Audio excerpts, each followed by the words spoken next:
आपल्याला प्रमुख मार्गदर्शक म्हणून लाभलेले आमचे मित्र डॉक्टर संतोष शहाणे सर, स्त्रीरोग तज्ज्ञ आहेत बीडमधले. तसेच दुसऱ्या मान्य डॉक्टर गिरीरमा मॅडम या जिल्हा रुग्णालयामध्ये अधिसेविका आहेत. तसेच PCPNDTची जी लिगल काउन्सिलर आहे, जे कायदेविषयक सरकारला मदत करतात जर काही गुन्हा दाखल झाला किंवा दाखल करायचा असेल तर, असे ॲडव्होकेट जोशी NB सर, या सर्वांचं मी सर्वप्रथम शब्दसुमनाने स्वागत करतो.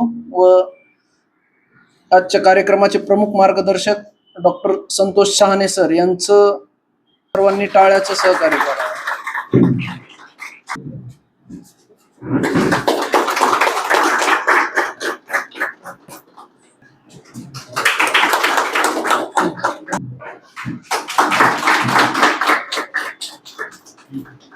आदरणीय डॉक्टर गिरीरमा मॅडम आणि सगळे PLV सर्वांचे मनापूर्वक स्वागत. मी आता तुमचा जास्त टाईम घेणार नाही. PCPNDTचे लिगल नायसिटीज काय त्या संदर्भात आपल्याला जास्त काही मी नाही सांगणार आहे, कारण आपल्यासमोर एक्सपर्ट बसलेले आहेत. असं की मी किती बाळांना जन्म द्यायचा, मुलगी असो मुलगा असो, ते माझं बाळ आहे आणि अत्यंत प्रेशियस आहे. ही गोष्ट निर्भयपणे निर्धास्तपणे सांगण्याची हिम्मत त्या स्त्रीमध्ये इतक्या पुरुष प्रधान संस्कृतीने येऊ दिली नाही. आणि मग ह्या कायद्याची गरज पडली. हा कायदा आला 1994 ला. आताच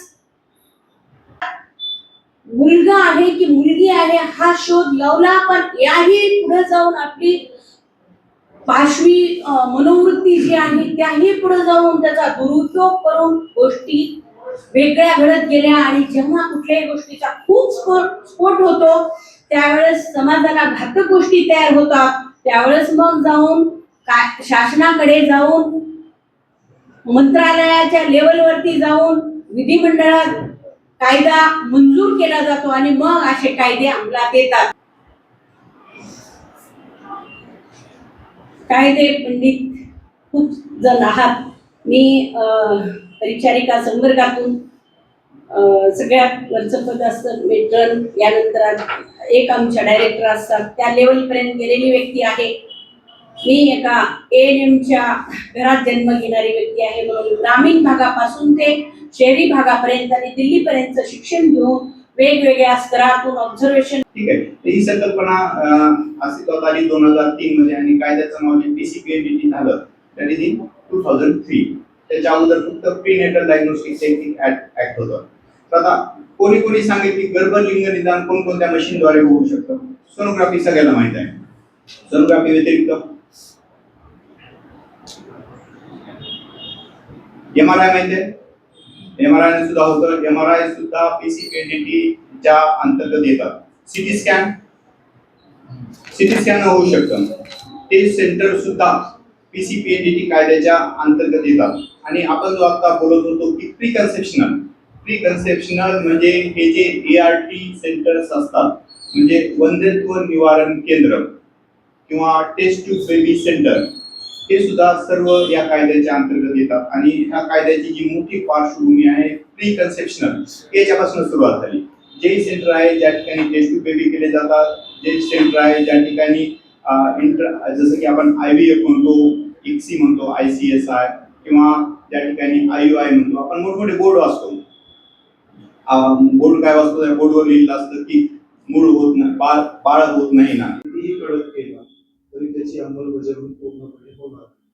जोपर्यंत समाजामध्ये मुलगाच हवा ही मानसिकता बदलणार नाही, तोपर्यंत मुलींचा जन्मदर हा वाढला जाणार. प्रत्येक घरात वाटते की आम्हाला मुलगाच हवा. प्रत्येक घरात असं पहिल्यांदा कोणीच म्हणत नाही की आम्हाला मुलगीच हवी. आता त्याचा परिणाम असा होतो की समाजामध्ये फक्त मुलंच जास्त दिसतात, मुलींचं प्रमाण कमी आहे.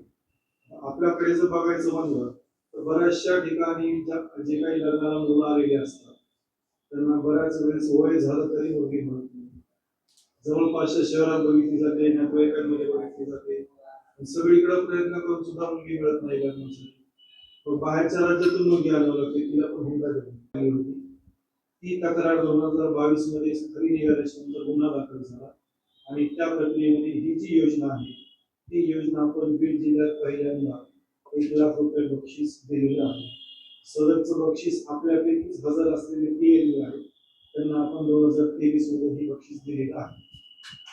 त्यामुळे आपल्याला जर कुठं माहीत असतं अशी कुठं घटना घडते, कुठं असं चेक केलं जातं, बऱ्याचशा लेडीज या ब्युटी पार्लरमध्ये जातात, समोर वेटिंगला बऱ्याचशा बायका बसलेल्या असतात, मागं बसलेल्या असतात, त्यांची आपसात चर्चा चालू असते की अशी अशी बाई त्या ठिकाणी गेली होती, तिथे जाऊन चेक करून आली, तिथं तिला मुलगा आहे करून गेली सांगितलं.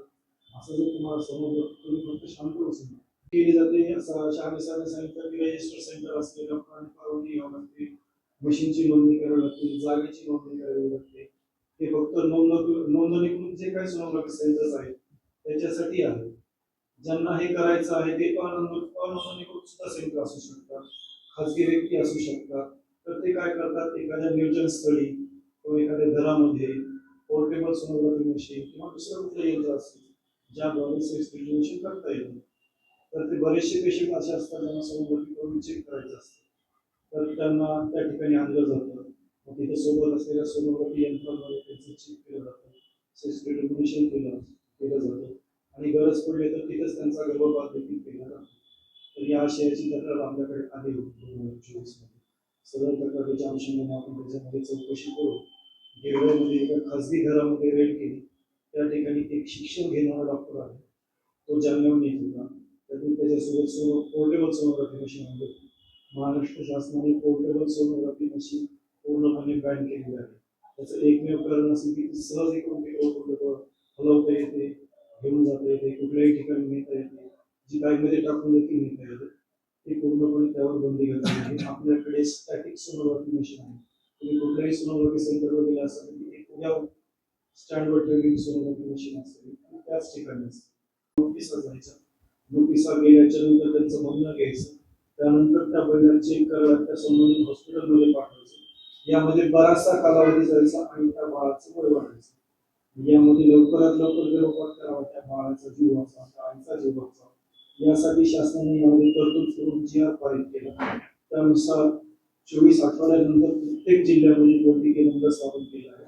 24 आठवड्यानंतर ज्या महिलेला गर्भपात करायचा आहे त्यांनी डायरेक्ट त्या वैद्यकीय मंडळासमोर जरी आपण विचारले तरी सदरचं वैद्यकीय मंडळ त्या महिलेला चेक केलं जाईल आणि आवश्यकता असेल जर त्यांना वाटलं की खरंच या महिलेचा गर्भपात करणं आवश्यक आहे तर ते त्या महिलेचा गर्भपात करण्यासाठी परवानगी देऊ शकतात. आपल्याकडे बीड जिल्ह्यामध्ये सदरचं वैद्यकीय मंडळ आहे. ते अंबाजोगाई येथे स्वामी रामानंद तीर्थ वैद्यकीय महाविद्यालय आहे, शासकीय वैद्यकीय महाविद्यालय. तिथं आपल्याकडे हे वैद्यकीय मंडळ स्थापन केलेलं आहे. त्या ठिकाणी आपल्याकडे 24 आठवड्याच्या